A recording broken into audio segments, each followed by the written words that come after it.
Salutations les amis, ici Nel Durion et je suis ravi de vous retrouver aujourd'hui pour ce nouvel épisode qui concerne les règles complètes et actualisées du jeu d'escarmouche Warhammer 40 000 Kill Team. Dans la précédente vidéo, je vous ai indiqué absolument toute la démarche pour pouvoir mettre en place votre première partie, choisir votre pack de mission et la map sur laquelle va se dérouler l'action en conséquence.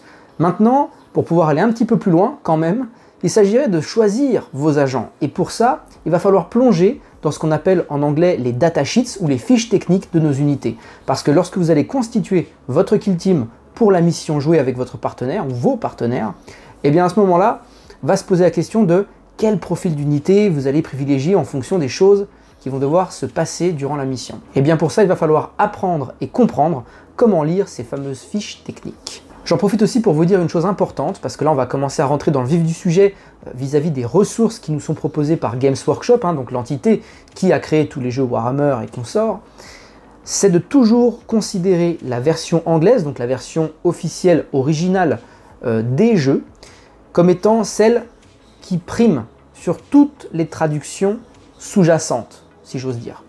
J'entends par là que si vous rencontrez un point de règle à un moment donné qui est contredit, donc en français, qui est contredit par la version anglaise, c'est la version anglaise qu'il faut retenir. Mon meilleur ami et moi, on a déjà été confrontés, mais un sacré nombre de fois, à ces fameux écueils de traduction, entre la version anglaise et en l'occurrence française pour nous.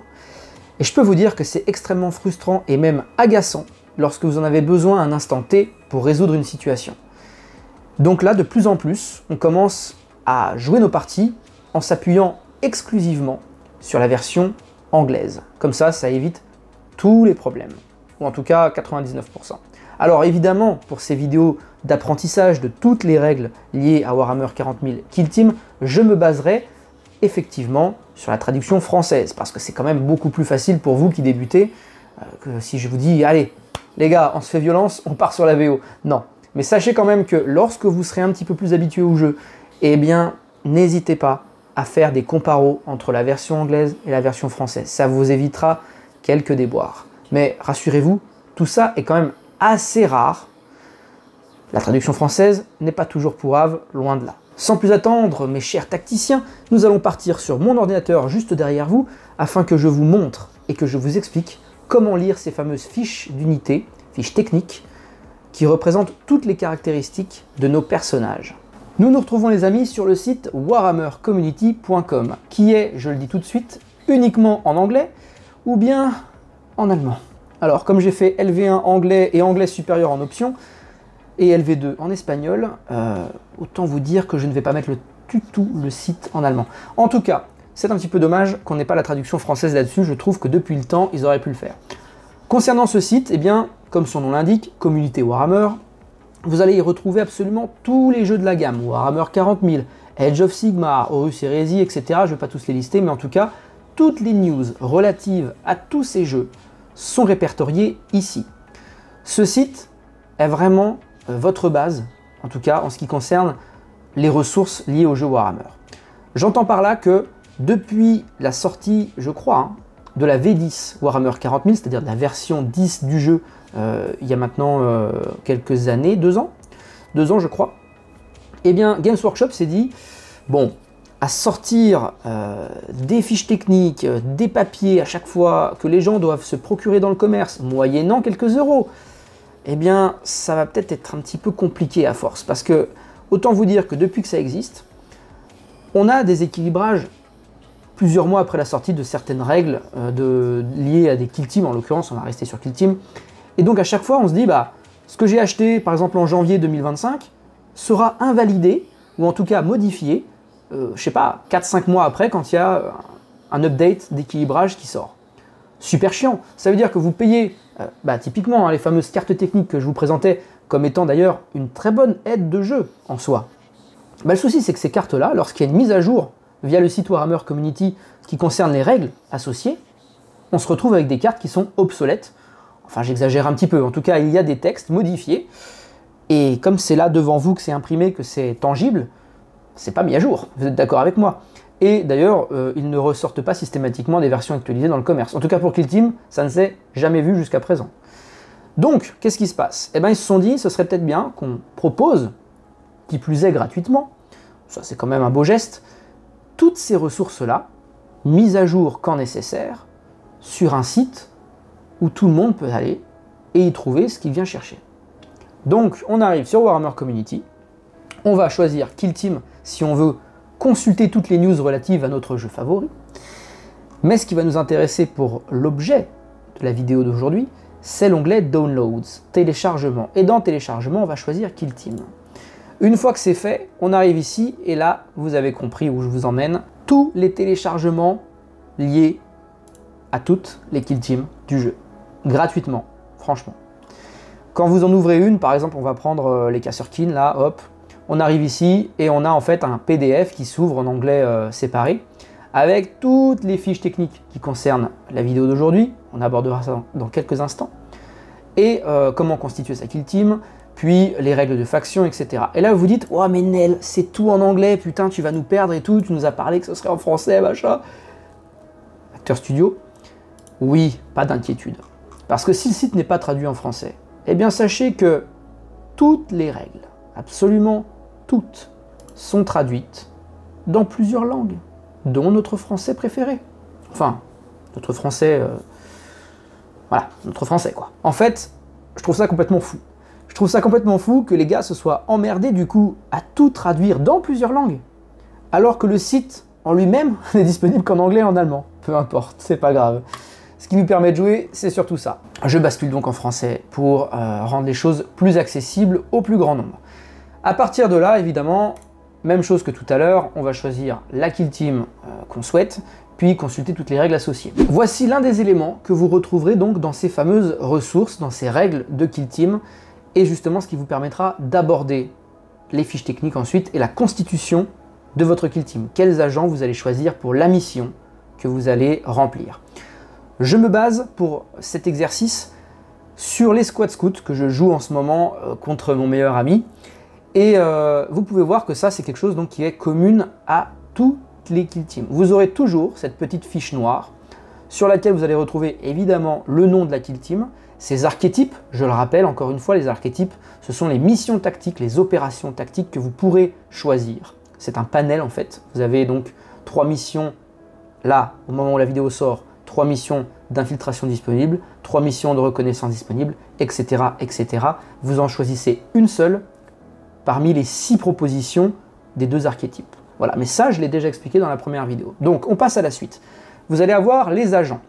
Et là, vous avez donc des restrictions, un guide de comment vous allez fonder votre Kill Team pour la mission à venir. Tout d'abord, sur notre Squad Scout, on peut voir qu'on peut choisir un agent, sergent et Squad Scout. Tout ce que vous voyez en gras orange, ce sont des mots-clés. Voilà, et ça, c'est très important. Vous allez voir, on va les aborder juste après. Ensuite, ce sergent peut avoir des options suivantes. Comprenez des combinaisons d'équipements. Par exemple, le sergent peut avoir un fusil à pompe Astartes et ses poings, et mettre des giga patates dans la tête des ennemis. Ou bien, un fusil bolter, et encore une fois, des giga bourre-pif qu'on met dans la tronche de ses adversaires. Je suis assez énervé comme gars, c'est pour ça que je joue souvent des Space Marines. Ou bien, un pistolet bolter, et une gentille petite épée tronçonneuse pour découper tout le monde. Oui, et ça c'est super bien. Je l'ai joué dans ma dernière partie, et ça tranche sévère. Alors ça fait un petit peu dans le dégueulasse, hein, je l'avoue. Ensuite, on passe un petit peu eh bien, à l'unité qui est gouvernée par ce fameux sergent, à savoir, pour cette Kill Team-là, 8 agents. Et là, on aborde un peu plus en profondeur un élément que j'avais évoqué par le passé, à savoir que chaque Kill Team a un nombre d'opérateurs désignés. La Kill Team des Squad Scouts se joue avec 9 unités sur le terrain. C'est plutôt dans la fourchette haute de ce qu'on peut retrouver, enfin je crois.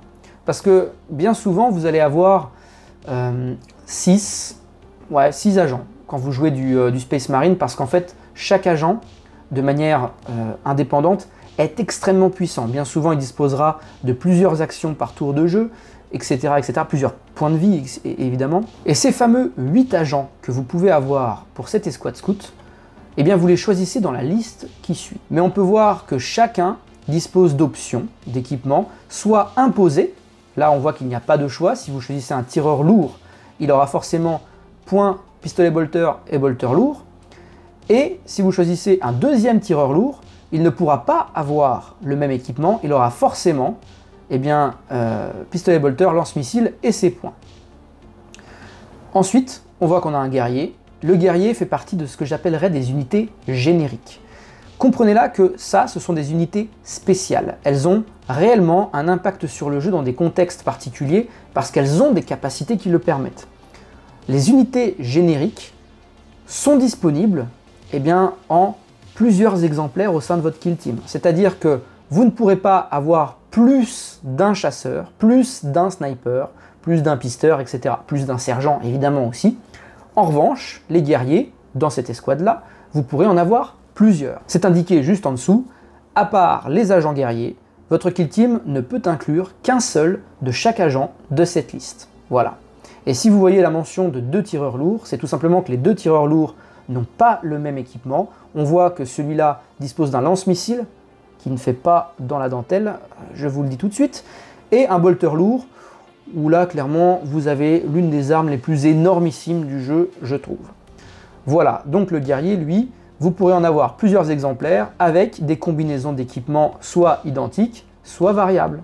Mais il faut l'établir avant la partie. Une fois que vous et votre adversaire avez constitué votre liste d'agents, d'opérateurs pour la mission que vous vous apprêtez à jouer, et bien à ce moment-là, c'est là qu'entrent en scène les fameuses fiches techniques, cartes techniques de vos unités. Alors ça, c'est vraiment crucial. Là, on va y retrouver plusieurs choses. Tout d'abord, en haut, le type de l'unité. Le tireur lourd scout, que je mentionnais justement juste avant sur la constitution de votre kill team, et chaque carte sera toujours pareille. C'est-à-dire que voilà, le sergent scout, on voit qu'il y a le titre, en tout cas le type de l'unité juste en haut, et ensuite vous allez retrouver les caractéristiques. Voilà, les caractéristiques de l'agent. Donc on y retrouve LPA. Qu'est-ce que c'est que LPA? Ça veut dire limite de points d'action. La limite de points d'action de cet agent est de 2. Ça veut dire que par tour de jeu, à chaque fois que vous allez jouer cette unité lors de la partie, il pourra effectuer 2 actions. Voilà. Ce nombre peut être incrémenté de 1 ou diminué de 1, mais jamais plus, par des malus ou des bonus. Les LPA, les amis, ont une double utilité. Je vous l'expliquais justement là il y a quelques instants, c'est votre limite de points d'action. Ok. En revanche, c'est aussi une caractéristique qui sera utilisée de manière passive pour le contrôle d'objectifs. Si plusieurs unités sont à portée de contrôle de ce fameux objectif, à ce compte-là, vous allez prendre vos unités et faire la somme de leur LPA. Donc admettons, si j'ai 2 tireurs lourds, eh bien ça fait 4 LPA. 4 LPA versus les unités de votre adversaire, qui lui aura lui aussi fait sa somme de LPA. Et puis ensuite, c'est simplement une comparaison, et la plus grosse valeur l'emporte. À ce compte-là, on dit que la kill team ayant la plus haute valeur de LPA sur l'objectif contrôle l'objectif. MVT, c'est tout simplement mouvement. Voilà, l'abréviation de mouvement. Et quand vous voyez cette unité suivie d'apostrophe, ça indique que la mesure est en pouces. Et ça, je vous l'ai déjà dit dans la première vidéo, mais toutes les mesures dans les jeux Warhammer, donc Kill Team, se font en unité impériale, donc les pouces. Du coup, cette unité, vous l'avez compris par vous-même, à n'en pas douter, ne pourra se déplacer que jusqu'à 6 pouces. J'ai bien dit jusqu'à, ça veut dire qu'à chaque fois qu'elle va bouger, elle ne sera pas obligée de faire 6 pouces. Non, elle ne pourra pas excéder, sauf mention contraire, bonus en l'occurrence, eh bien, cette mesure de 6 pouces. Cette distance de 6 pouces. La caractéristique de mouvement ne peut jamais être inférieure à 4 pouces. Ensuite, nous avons SVG. SVG pour sauvegarde.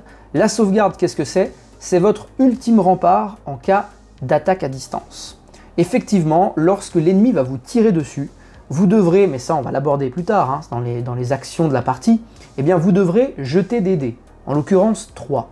Et là, eh bien, il faudra réaliser ce qu'on appelle un 4 ou plus. On aborde là, les amis, une notion extrêmement importante, la sauvegarde et surtout la manière de lancer vos dés.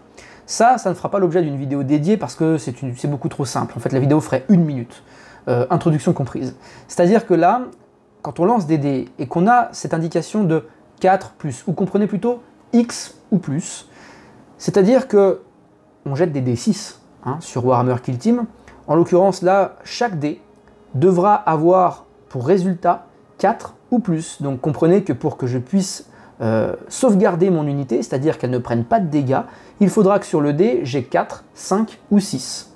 Si vous avez moins que 4, vous prenez le shoot dans la gueule. Ensuite, on a son nombre de PV, en l'occurrence 10, ce qui est plutôt pas mal. 10 PV pour une unité dans Kill Team. À titre de comparaison, par exemple, mon escouade de Ratlings, donc les petits gnomes que je vous ai déjà présentés dans ma vidéo d'achat, eh bien, n'avait que 6 ou 7 PV. Et donc se faisait dessouder très vite. Donc là, en l'occurrence, 10 PV, on peut dire que notre unité a un petit peu plus de chance de voir le jour se lever le lendemain. Abordons cette fois-ci le cœur, ce que j'aime appeler le cœur de nos fiches techniques. Ici, c'est les caractéristiques des armes de votre agent.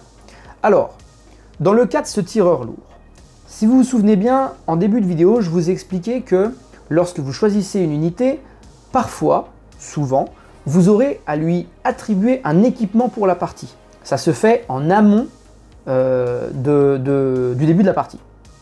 C'est lorsque vous choisissez vos agents qui vont composer votre kill team. En l'occurrence, le tireur lourd. Si vous vous souvenez bien de ce que je vous ai dit il y a quelques instants, vous allez pouvoir en avoir jusqu'à 2 dans votre kill team, mais l'un et l'autre ne pourront pas être identiques. C'est-à-dire que vous en aurez un premier qui disposera d'un pistolet bolter, d'un bolter lourd concentré et d'un bolter lourd rafale, ainsi que de ses points pour le corps à corps. L'autre disposera lui aussi d'un pistolet bolter, mais d'un lance-missile avec des obus frag et des obus crack qu'il choisira à chaque fois, on y reviendra. Et bien sûr de ses points, encore une fois.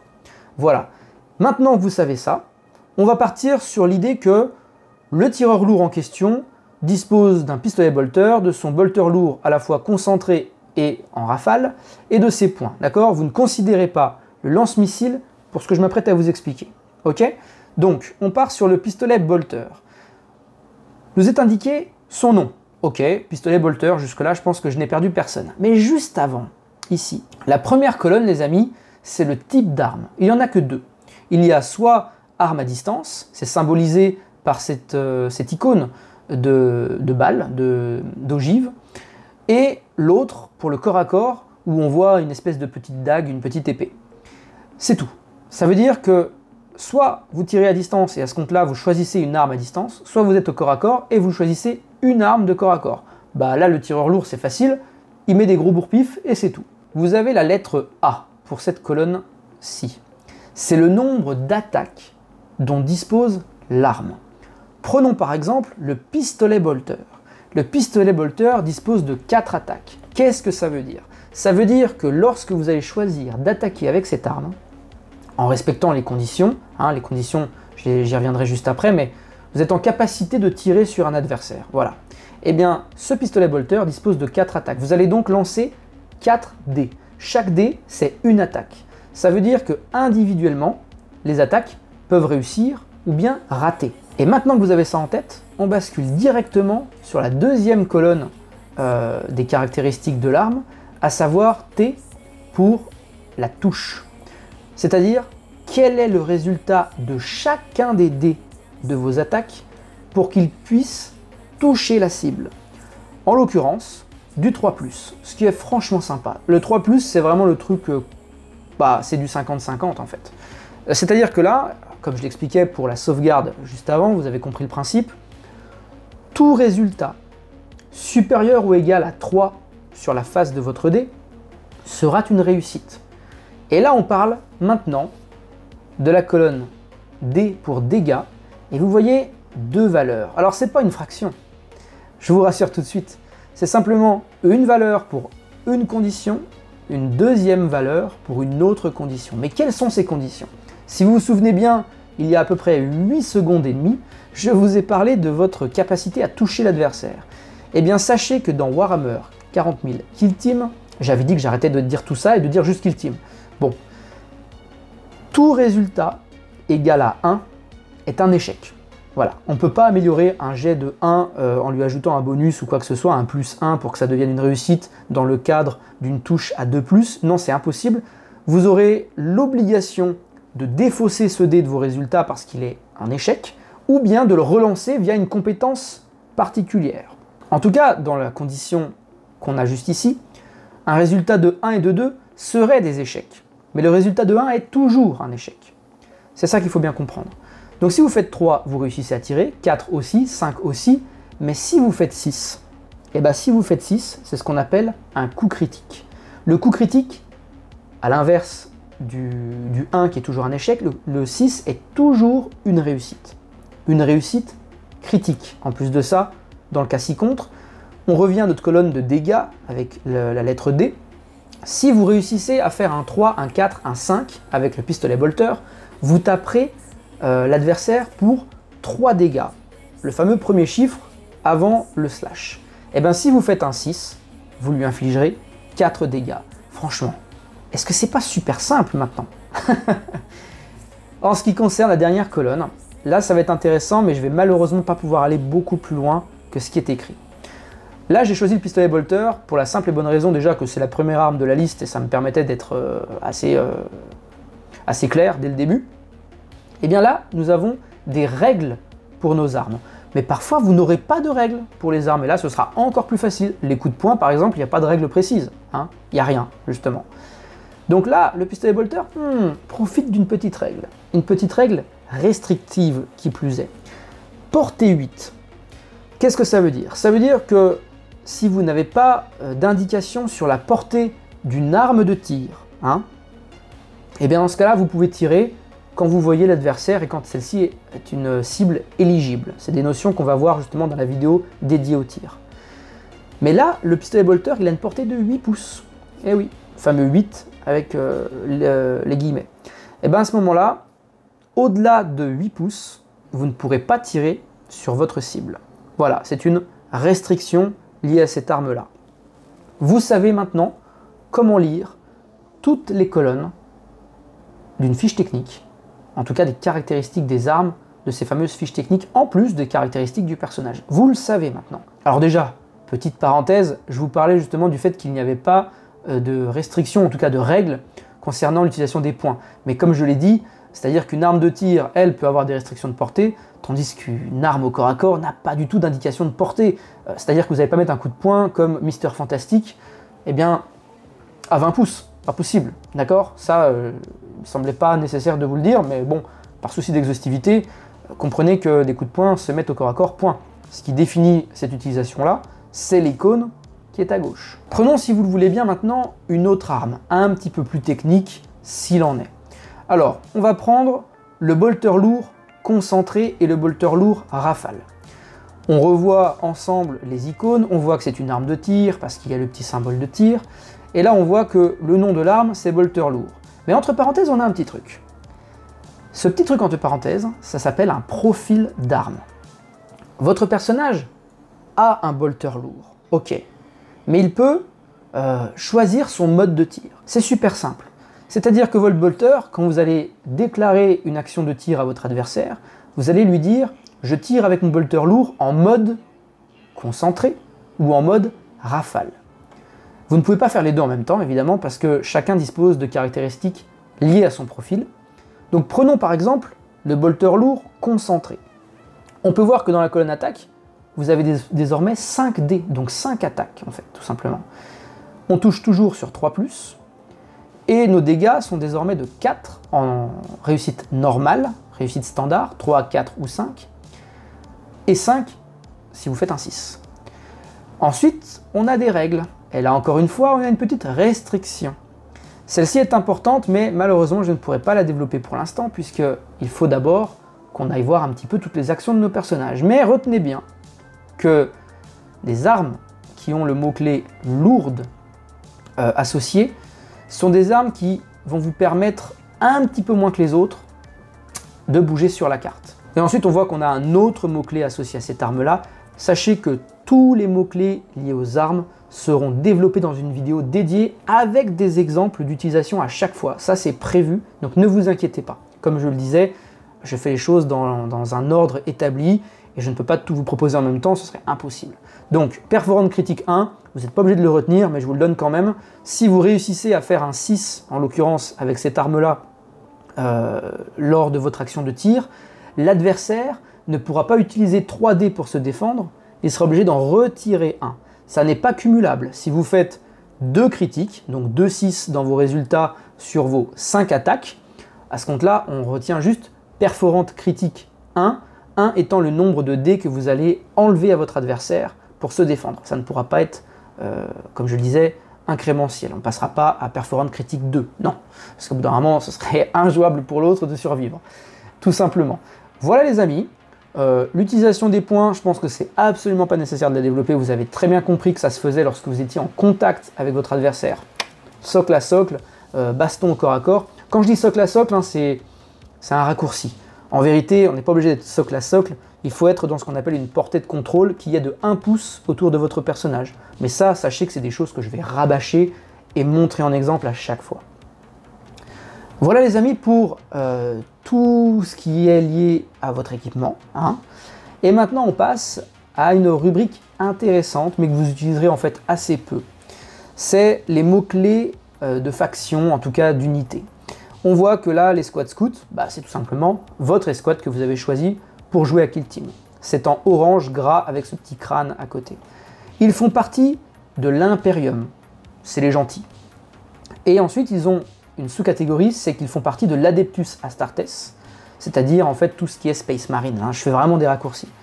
Et enfin, tireur lourd. Voilà, c'est tout simplement le profil de ce personnage-là. C'est un tireur lourd, voilà.